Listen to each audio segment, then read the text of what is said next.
Quiet. Oh, Janine is here.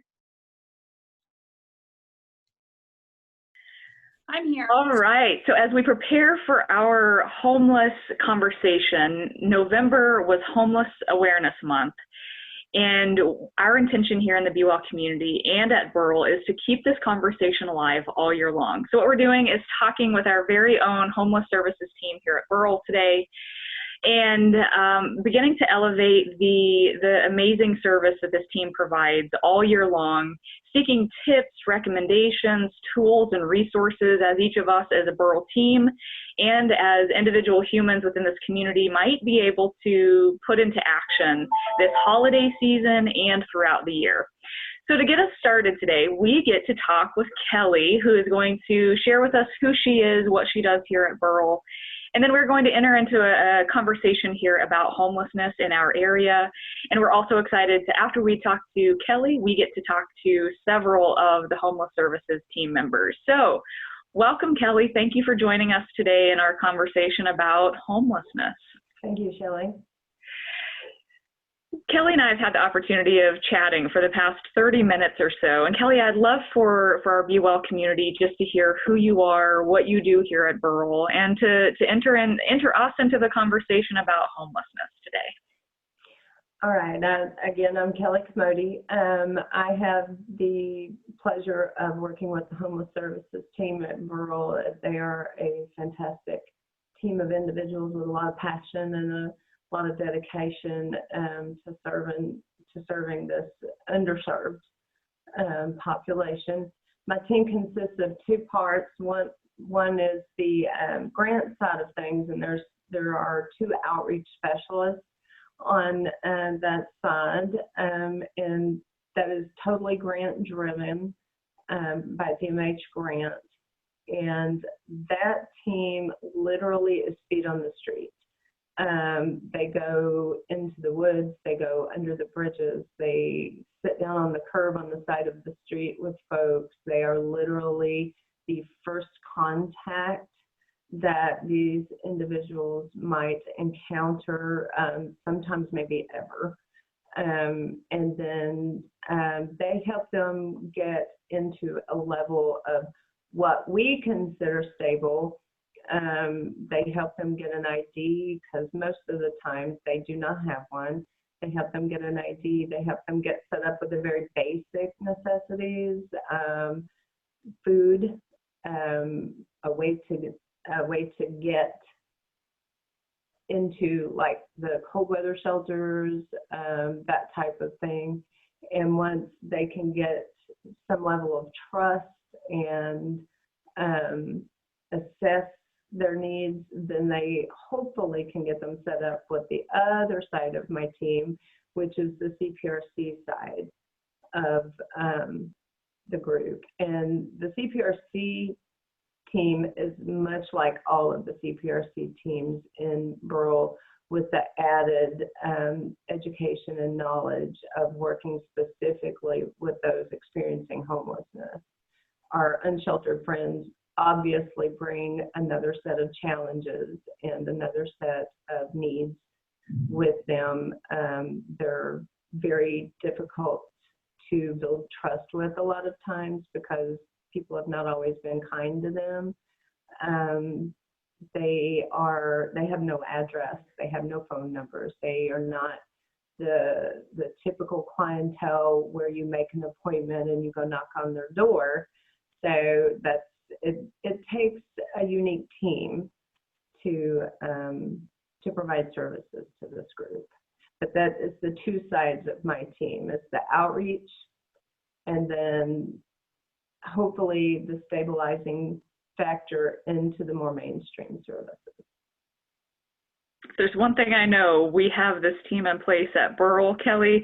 If it's the last 2 minutes I've been able to listen to you, or the last 30 that I've just enjoyed just in conversation with you, we have that unique team. And I want to draw attention to the way our language matters. Like, I'm still clunky with homelessness. I experience my own discomfort with homelessness. How can I participate?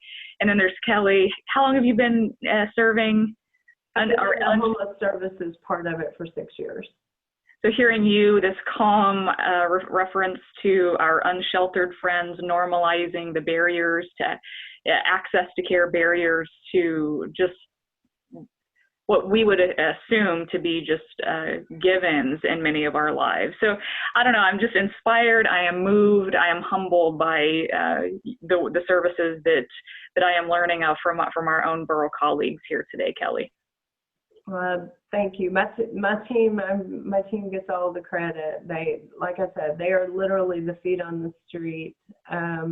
We have a great passion for this population, and you know, we have a lot of tears together in these offices. We have a lot of joy and shared celebrations. Shelley, as you and I were speaking earlier about one of our very phenomenal success stories, you know, some of the rewards are just astounding. But it's definitely a group effort to get to that reward. Kelly, share with us, it helps my brain, and I'm hopeful it'll help the rest of us as well. Where are you all physically located? Where does our homeless team live, operate out of? I know our grant team is literally out in the community doing outreach. Where do you all call your home base as a team? In October, we were blessed to be able to join with community partnership with the Ozarks one-stop shop at the O'Reilly Center for Hope. We are a full-time partner with One Door here, and we are at 1518 East Dale, and that's roughly Glenstone and Dale area, and that is where our offices are. My PATH team does do walk-in services from 9 to noon, Monday through Friday at this point.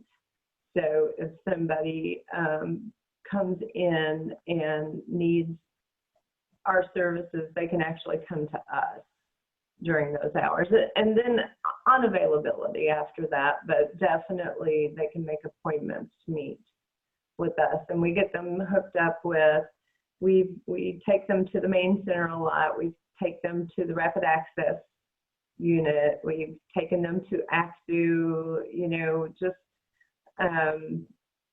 we can get them connected to basically all levels of Burrell from here.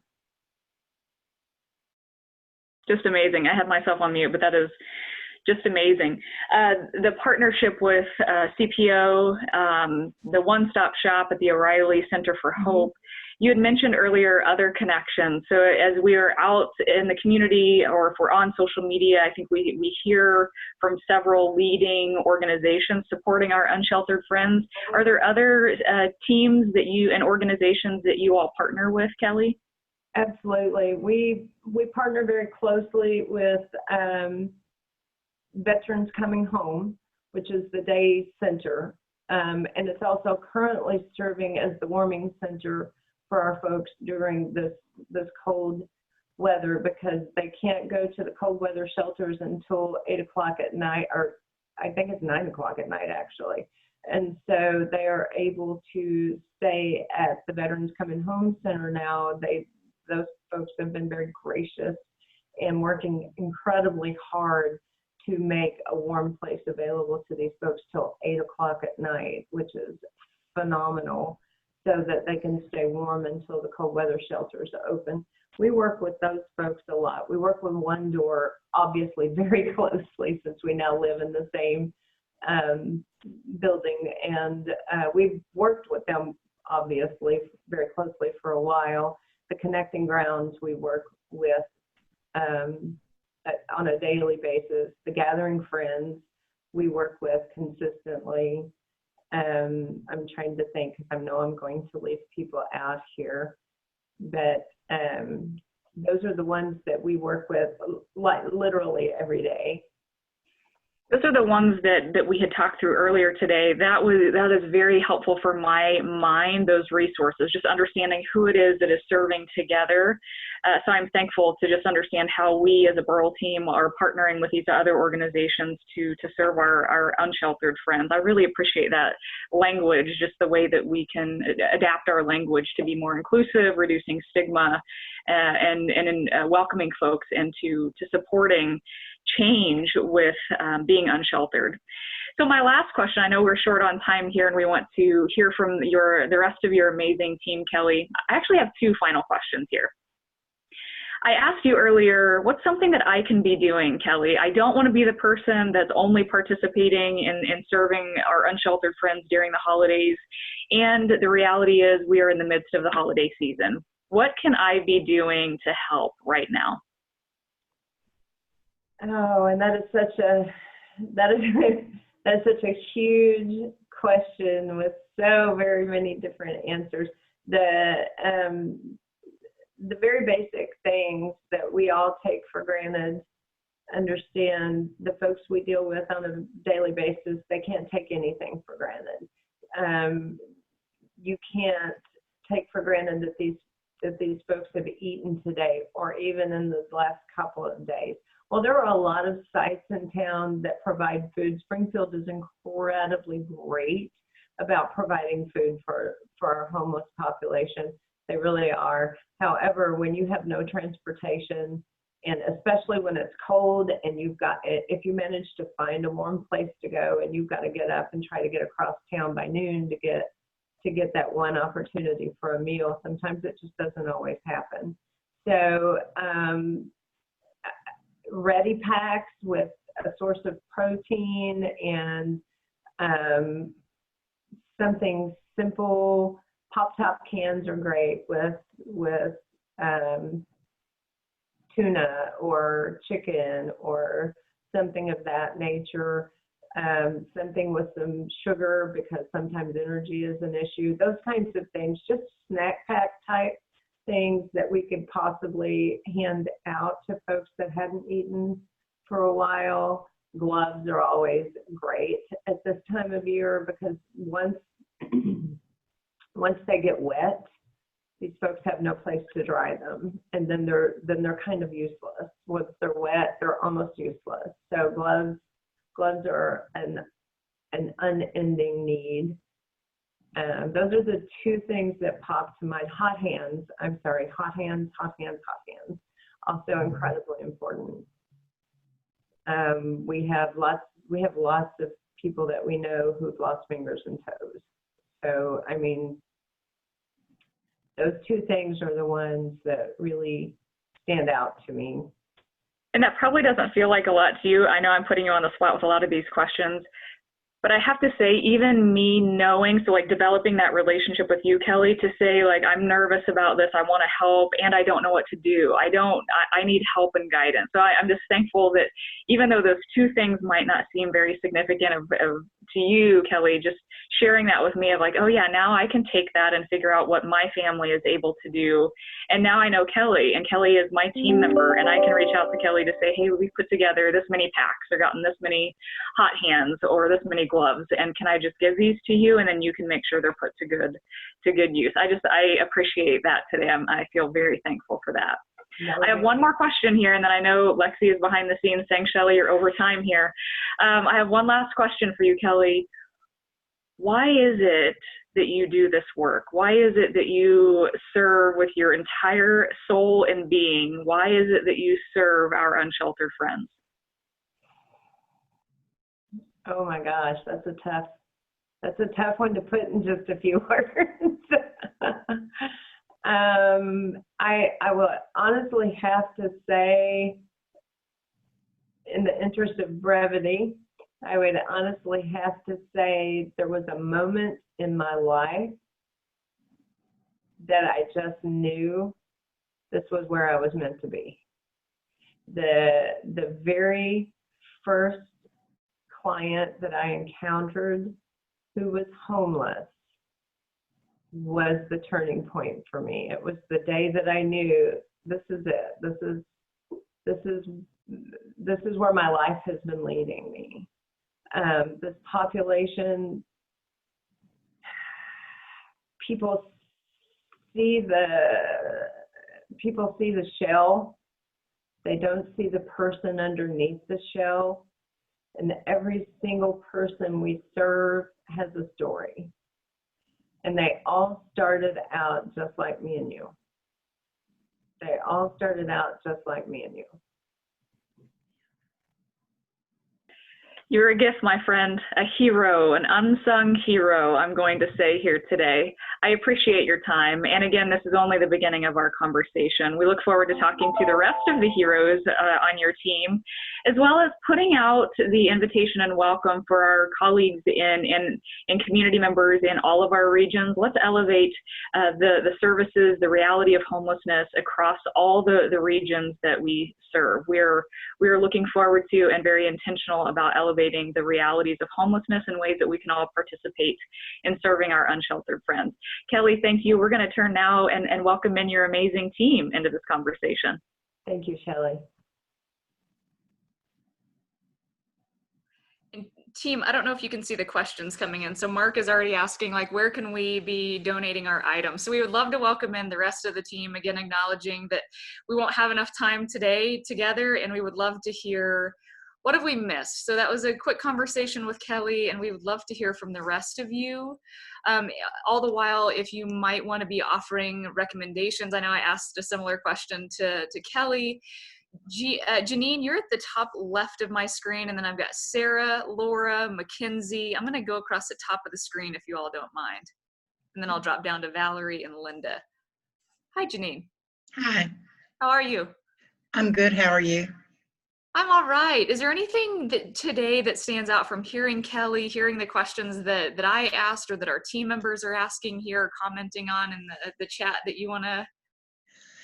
The main thing that I want to make understood is a lot of people, when they're driving down the street and they see our clients panhandling or asking for money or anything, what they don't realize is those people are somebody's child, somebody's mother, somebody's dad.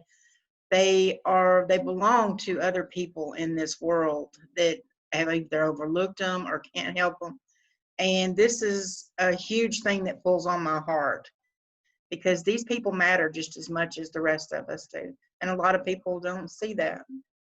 Can I ask you that question too? What is your why here, Janine? I feel it. I've felt it from Kelly. I felt it right there in the little blip getting to talk to you.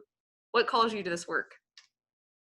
What calls me main part is I have a heart to help people, and I have for the last 15 years, and it's just it means a lot to me. And if I can help one person, it helps me. I just can't wait to get to know you more, Janine. I'm going to hand it over here to Sarah Evans Watson. I see her to the right. I can't move quickly in anything, so this feels really fast and just more motivation to circle back. Hey, Sarah. Hey. How are you guys?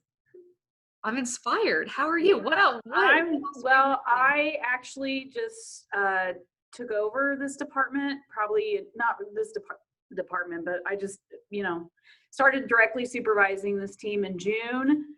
And I thought I've been in Burrell for 10 years, and I thought I'd seen it all and knew it all. And man, they're truly inspiring, and they're passionate about what they do. They are go-getters, and yeah, I was even tearing up listening. I'm like, no, anyway. So, but yeah, it's been fantastic, and it's been eye-opening at the same time. And I've already learned a lot from just working with them in the short amount of time that I've been there. Question for you, Sarah. Has it changed your view of the world outside of work, as a community member, as a parent?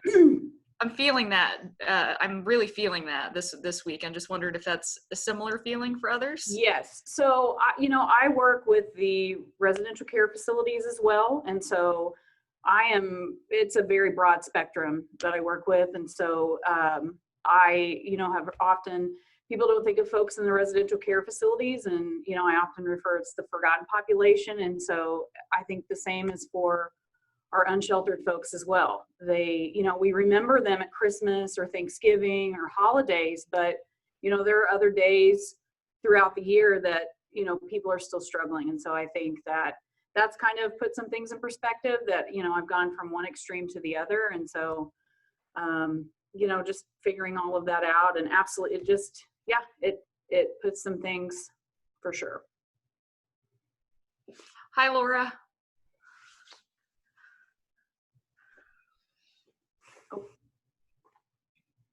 Hello.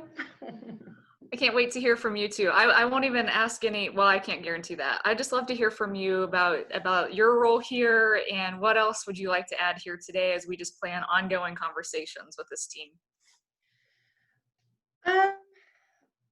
I think everyone in the team will agree that most of our people experience other people treating them poorly every day.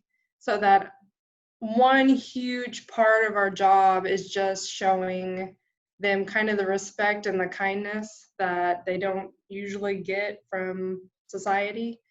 And that helps them to come in and trust, and it helps us get them into services. So I think it's just a special thing, and someone who hasn't been treated well or has been treated with disrespect, even by like medical professionals and everything else in the community, just one person being kind to them and showing them respect goes a real long way. So I have to ask, Laura, what draws you to this work? I don't know. I have a lot of patience, and I have not to toot my own horn, but a great capacity for kindness and love. And this population is the population that needs the most, I think. So if you have it to give, then why not give it to the people who need it the most? Wow. Okay, Laura, I'm passing over here to Mackenzie, and I dropped you a little note in the chat, Laura. I can't say it out loud because I'll burst into laughter, and I know we're short on time. Hi, Mackenzie. Hi. How are you? Good, how are you? I'm great. I'm eager to hear from you about the services that you provide and what else we can add here today in this conversation. Sure. So I'm one of the community support specialists. I just started back in May, so I'm still pretty new. I feel like I'm learning all the time. But I'll definitely echo what Kelly said. I mean, this is a great team to work with. They all have huge hearts for what they're doing, and I've learned a lot from all of them. So I'm glad to be here and glad to be learning from them. So it's been really great.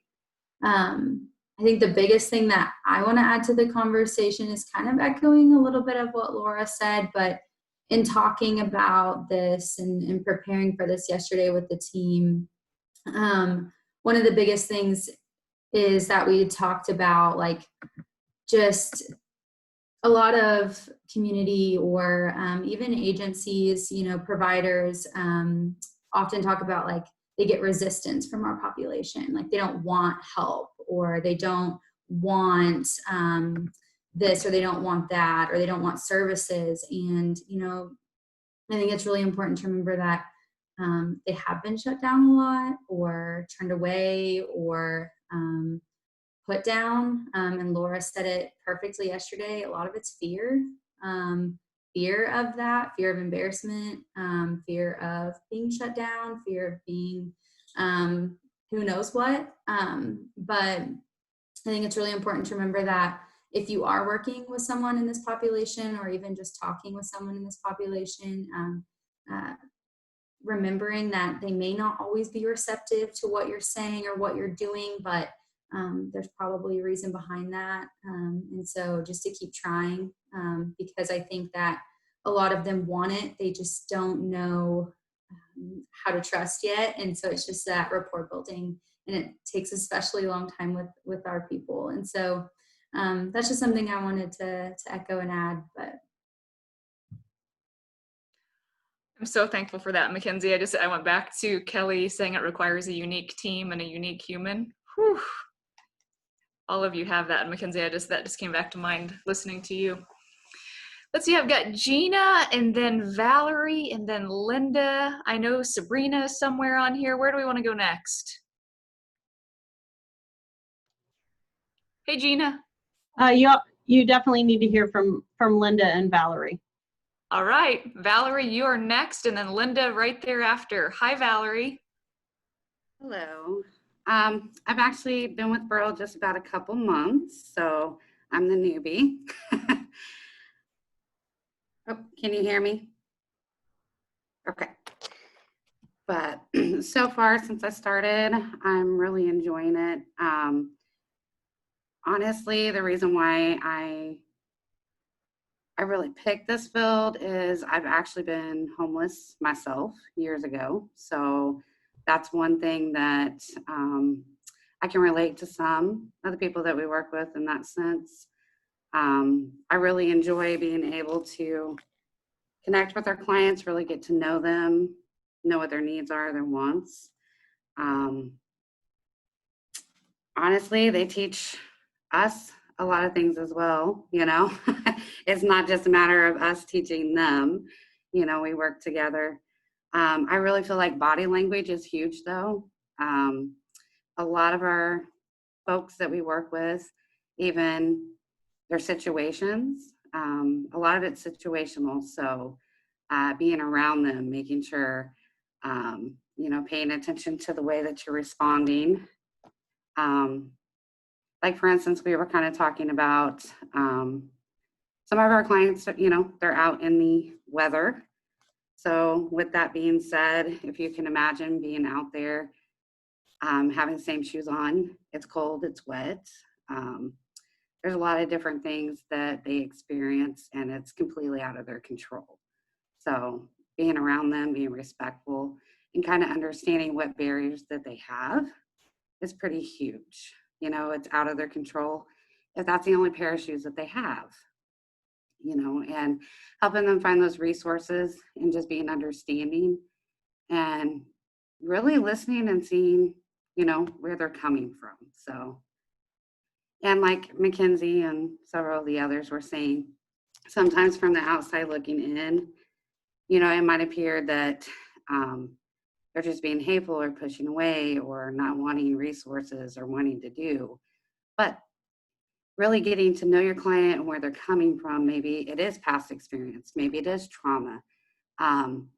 They're homeless for a reason. Something happened in their lives, and a matter of getting to know your client, where they're at, where their experiences were before, and really kind of helping them learn what will kind of guide them or help them through where they can achieve what goals or what they're wanting to do. So I just think that the main thing is just, as Laura was saying, just being caring, you know, being on that level, get to know them and really just kind of helping them make those choices for themselves. Honestly, they might not even know what choices or what to do. So that's where we come in, is to help them with like resources and guiding and coping and giving them those choices.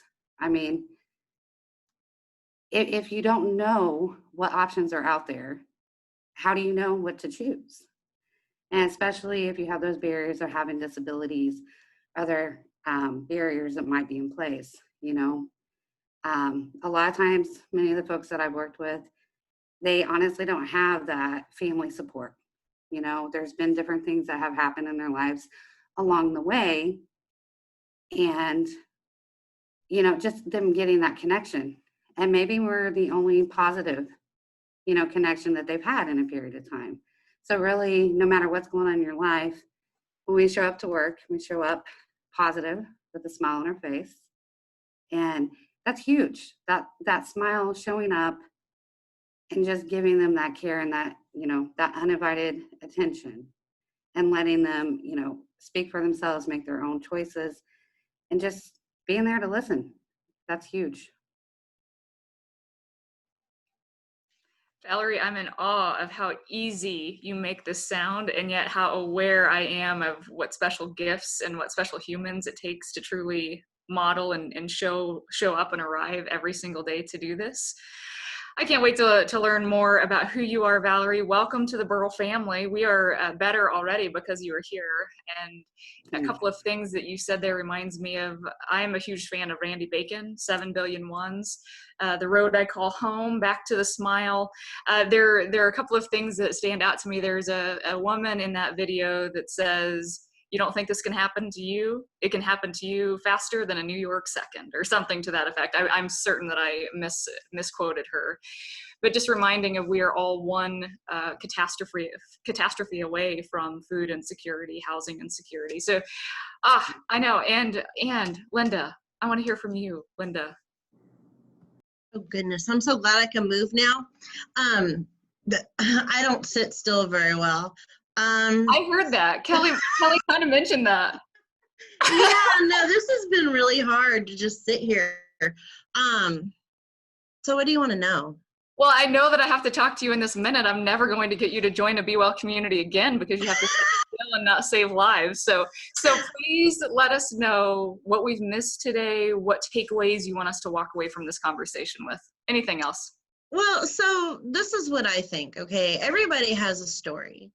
And I spend my day listening to people's stories, because to me it's very, very, very, very important to listen to their stories, because not everybody has someone that cares about them, you know, or they don't feel like they have someone that cares about them, you know. I don't know. I can't think right now. How about I help? Can I ask questions? Yeah, you can ask questions. It's easy. How long have you been serving unsheltered people? I have been in my position for 4 years. Can't see myself going anywhere else at all.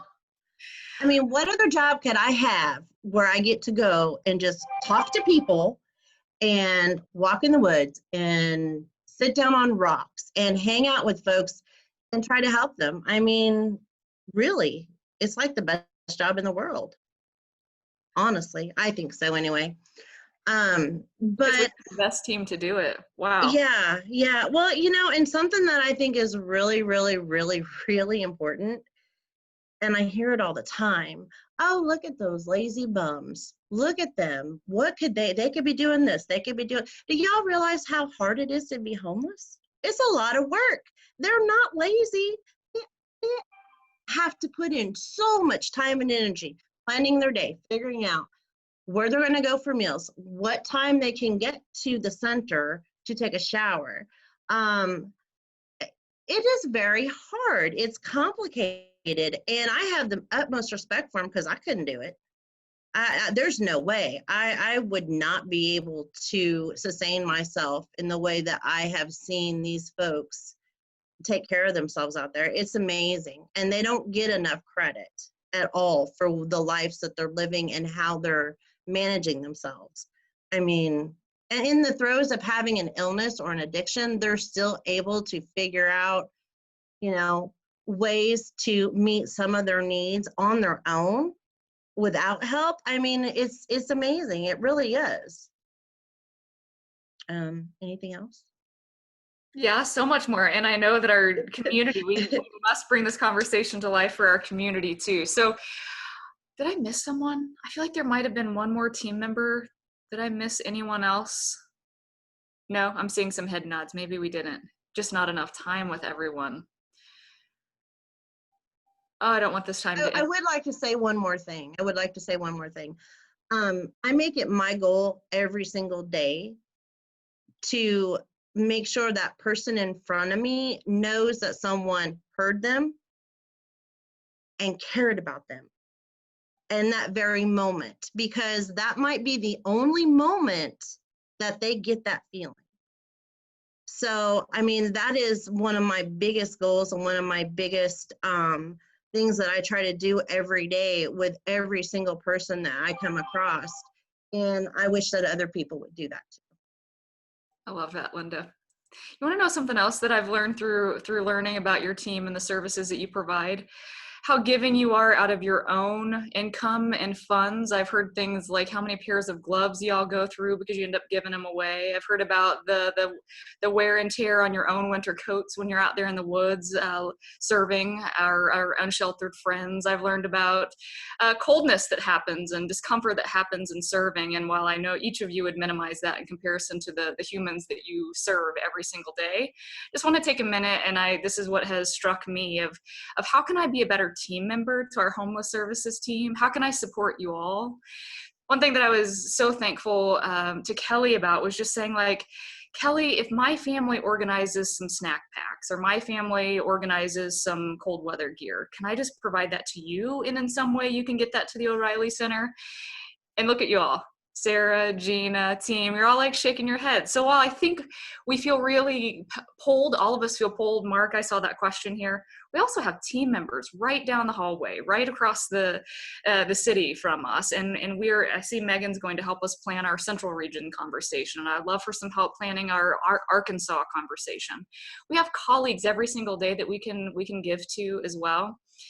I don't know. I don't have much else to say about that. That's what I'm working with and feeling motivated, inspired by. I want to say thank you to this team for raising my own awareness, raising hopefully our team's awareness, helping us all navigate what those next steps might be to help those that are the most resilient, motivated, determined humans that we will probably never get to know. And through this team, I feel like we have a better view of the humans underneath the shells, and that's pretty amazing.